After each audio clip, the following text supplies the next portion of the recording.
Hello friends, question दे रखा है in the given figure A B parallel to C D parallel to E F find the value of X. ये figure हमें दे रखी है।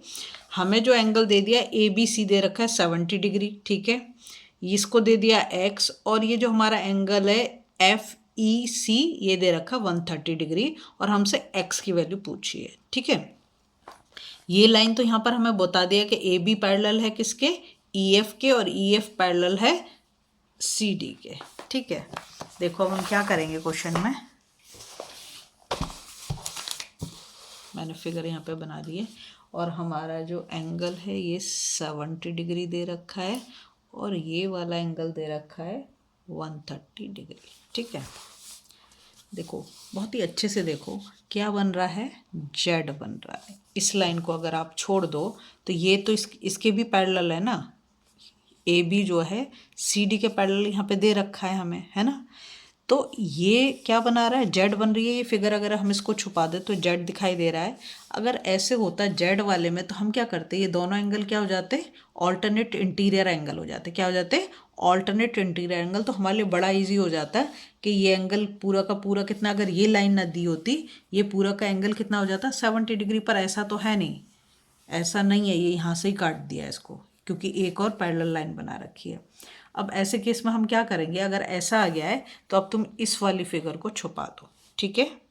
अब आपके सामने क्या है, ये 130 दिख रहा है, ये पैरेलल है क्या, C D parallel to E F है, ये भी हमें क्वेश्चन में दे रखा है। अगर ये पैरेलल है तो हमारी ई सी क्या हो गई, ये ट्रांसवर्सल हो गई। ये वाली लाइन क्या हो गई, ट्रांसवर्सल हो गई। अगर ये वाली लाइन ट्रांसवर्सल है तो ये मतलब एंगल ई और एंगल सी दोनों क्या हो गए, को इंटीरियर एंगल हो गए। तो हम इसको ऐसे लिख सकते हैं, एंगल ऐसे लिख देते हैं, angle F E C plus angle E C D, ये वाला ई सी डी ये वाला लिया है मैंने एंगल, ठीक है।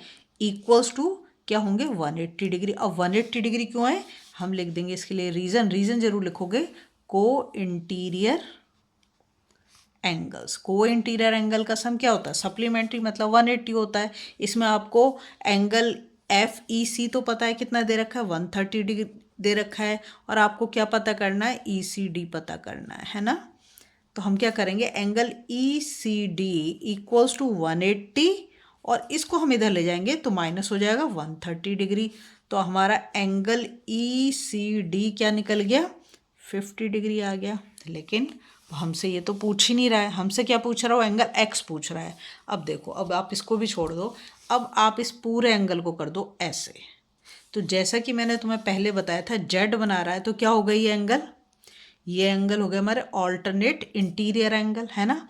तो ये 70 आना चाहिए। अब 70 तो नहीं आ रहा, ये वाला हमारा 50 आ रहा है, क्योंकि एक्स बचा हुआ है। तो हम इसको ऐसे लिख सकते हैं, angle A B C equals to angle B C D. अब बी सी डी में दो एंगल आ गए आपके, क्या क्या आ गए देखो। एंगल ए बी सी तो उसने हमें दे रखा है, कितना दे रखा है, 70 डिग्री दे रखा है। बी सी डी में मैं तुमसे बोल रही हूँ कि दो एंगल आ गए। कैसे दो एंगल आ गए, एक एंगल तो आ गया डी सी ई बोलो, या ई सी डी लिया था ना हमने यहाँ पर, हाँ। तो एंगल ई सी डी, और दूसरा एंगल हो गया बी सी ई, एंगल बी सी ई, है ना। ये 70 डिग्री है, और एंगल ई सी डी हमने 50 निकाल लिया है, और एंगल बी सी ई कितना है हमारा, एक्स। बी सी ई कितना है, एक्स। हमें तो एक्स ही पता करना है ना। तो हम क्या करेंगे, 70 degree minus 50 degree equals to X. तो एक्स की वैल्यू कितनी आ गई हमारी, 20 डिग्री आ गई। एक्स ही उसने हमसे पूछा था, निकल गया। अगर आपको वीडियो पसंद आ रही है ना, प्लीज़ लाइक शेयर सब्सक्राइब कर दें, फॉलो करें।